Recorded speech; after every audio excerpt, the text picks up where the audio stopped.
The RBA have announced today an end to the dreaded debit and credit surcharges. So from October 1, businesses around the country will no longer be able to on-charge this to their customers. So let's talk about this. So every consumer hates this. It is that dreaded charge. So you're quoted one price or you see a price on the shelf, you go and tap your card and automatically there is a different amount to come out of your bank account. It is so frustrating for customers around the country. So from October 1, this will no longer be able to happen. This is being banned.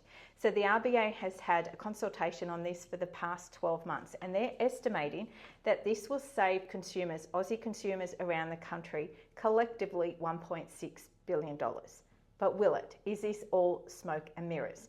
Because what most people fail to realise is this surcharge ban is only a ban to stop businesses from passing it on to consumers. This ban does not stop banks from actually charging businesses, let alone small businesses around the country. They are still going to be charged this amount, which is what this should have all been about, shouldn't it? Small businesses struggling around the country still being charged this.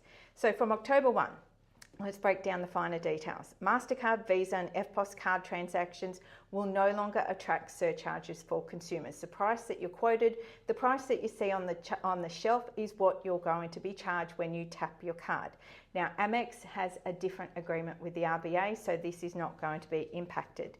Now, the RBA estimates that around 16% of businesses around the country actually on-charge this surcharge to consumers. So this will stop from October 1.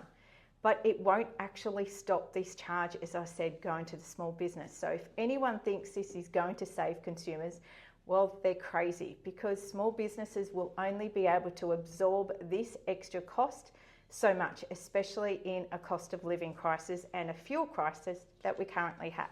So I want you to think about this. Say an average cup of coffee, that's $7.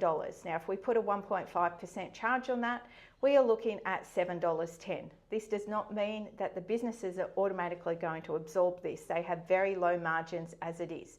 What we're more than likely is going to see that the price on the shelf for that coffee is now just going to be $7.10 or even higher. So it's not actually going to save consumers.